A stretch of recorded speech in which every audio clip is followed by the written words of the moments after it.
Salam Zahran, who is a student at the Mickiewicz University and representative of the Human Rights Center in Beirut, Lebanon. Please welcome Ms. Zahran.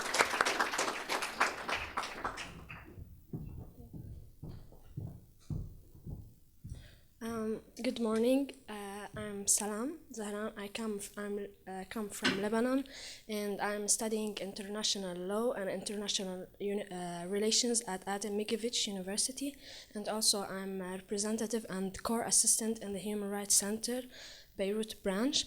Actually, you may surprised why I choose Congo, and I'm from a land that I can write thousands of paper about it, because you know Arabic land is now full of conflicts.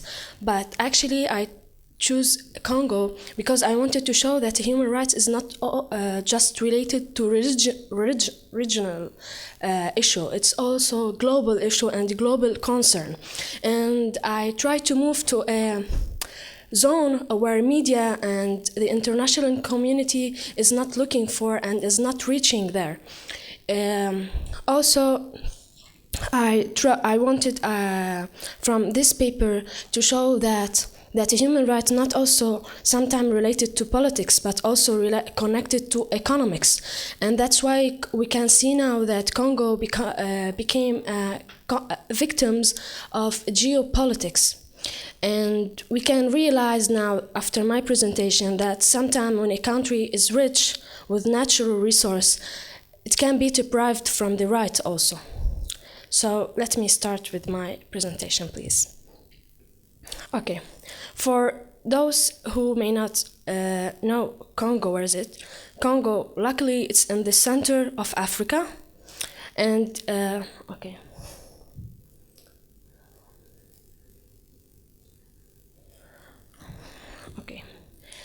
Here we can see the border, what's the border country, and here I wanted to show the map of Congo because I wanted to keep you in mind that in the eastern part is the conflict where it's taking place. North Kivu, South Kivu, Minama, and in this part. Okay, first I just want to have a quick about the suffering timeline of the Democratic Republic of Congo. It started, actually, we can say that 128 years of suffering for Congo. We can say from 1885 till 1908, it was a slavery period. 1908 till 1960, colonialism by Belgium and Leopold King. And in this period, we can say that most of the countries were under colonialism, but also in this kind of colonialism, it was so hard for the Congos. We can title by wealth equal blood, because there was so much rubber and natural resource, but also the most metal, the most source was known by rubber. That was Belgium have ambition in that land. And after that, and after the torture and raping and also a very tough kind of colonialism, we can say that in 1960 it took its independence. But I just want to remember, in the colonialism, we cannot say that we can say that we have fundamental attitudes for the human rights, because we know it was the human right we started about talk it after the independence of the countries.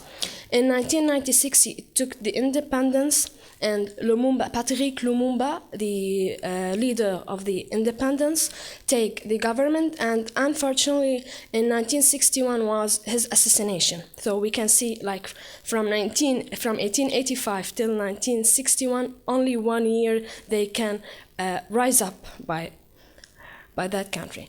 And after that, from 1965 till 1997, Mobutu take the regime, and it was 32 years of dictatorship country. And he was supported also by, we can say, by USA.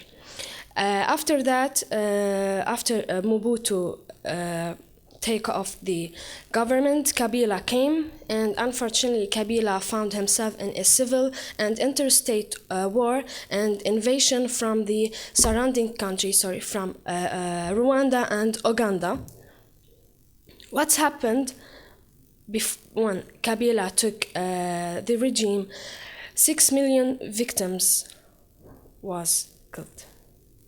Why? Okay, we can see he said that the conflict goal, the plight of DRC. We can say that the 6 million victims were killed because Congo was a rich country.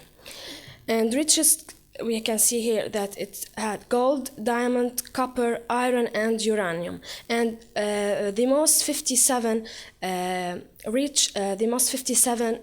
most expensive metal, Congo has 53 of it in its land. The hugest rainforest, and we can realize that now that the richest country had the most conflicts there. So it's just rich on paper. The consequence of the interstate war that happened in Congo from 2004 to 2008, 4,000 raping cases was reported, sexual violence, and it was systematically by the militia that invade Congo. And unfortunately, the UN called Congo the capital of rape because it has the highest rate of raping in its land. 3,600 children were undergo sexual violence. 447 were reported. This is a statistic by the Institute of Harvard Humanitarian in USA. 8,000 children separated from militia by UNICEF, and 5,500 of them undergoes reintegration program. I wanted here to mention that according to the United Nations Organized Mission Department has documented in the DRC in 2009, 848 newly recruited children in arming militia. 77% were in North Kivu, where I showed you on the map, 10,000 in South Kivu province, 7% in Katanga, 4% in Eastern province, and 1% in Minama and Eastern Kasai.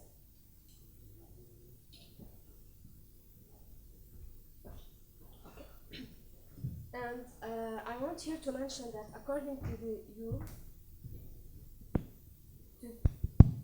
UN mapping report released in October 2010 about Rwanda, that it interfered in the interstate war in Congo, and there were reported crime against humanity, crimes of genocide, acts of violence committed against children, acts of violence committed against women, and sexual violence. But unfortunately, that no sentence or no sanction from the international community took against Rwanda.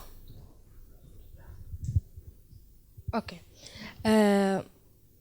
So we can say that some country may had impunity. This is so important question. Who we can condemn? The government, the Rwanda or Uganda, or they have impunity, the media, the militia, the rebels, international community, or the allies. And the priority should be for what? For the human right and the justice, or for international economic relations? Okay, my presentation was done. I hope you can take the most of my aim from this. For more information, maybe I cannot say it here in the platform. Maybe you can check my paper because I wrote more details and more statistic and reports about Congo, so you can have more vivid idea about it. Thank you.